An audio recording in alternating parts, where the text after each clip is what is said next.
My name is Ian Hutley. I'm a captain with P&O Cruises. As captain, you have the overall responsibility for the safety of the ship and all persons on board, so passengers and crew. And the ships I work on, that's about 3,000 people.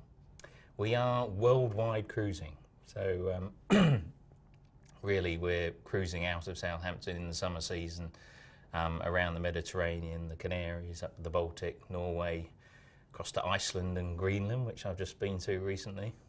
And then our sort of winter cruising, we tend to do world cruises. So January through till April, we are literally cruising around the world. I was probably about 13, 14 when I became interested in going to sea. And it was actually a friend of the family who was in the Merchant Navy. He was actually an engineer, which I didn't really fancy doing. I liked the fresh air and being up on deck and that side of things. So navigation has always appealed to me. And I was in the Sea Scouts, and sort of reading maps and compasses and things was always something I was interested in. And I always wanted to be a captain, funnily enough. And the only way to be a captain was to go through the navigation branch.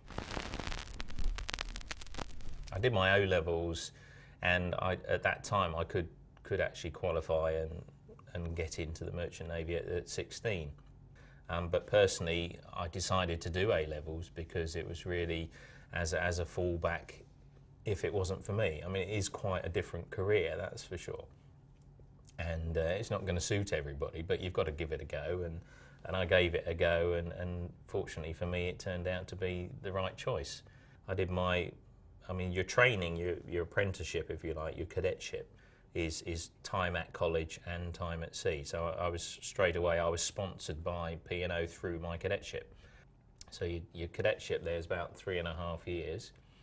And then once you've qualified then with your final exams, then you start the officer ranks. So that overall for me, that was a period when I actually started, well, I don't know if I should give the year away, but it took me about 24 years from when I started to when I became captain, 2005. I got married in 1993, and you do tend to reflect then and say, well, is this really what I want to do? Do I want to still keep going away and being away from home? It was a point then when there was a couple of times I looked at different jobs, usually involving the sea at pilotage, which is driving the ships up rivers into Southampton and things like that, which is still involving my own training and what I had been doing, but it sort of gives you the chance to go home at night as well. It was a bit of a crossroads, I suppose, and was I going to carry on? But it just sort of panned out that way, I think. The fact that the promotions came along, the jobs didn't come up with the pilots at that time when I wanted it. Had it have done, then I may have taken that path, but it didn't, so I stayed where I was.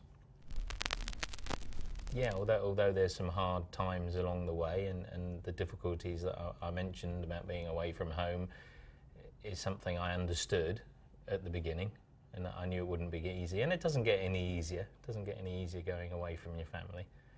But no, I wouldn't say I regret anything, and no, I mean, I wanted to be a professional footballer, but there you go. That wasn't the path for me in the end. So I stuck with what I'm doing. I enjoy it.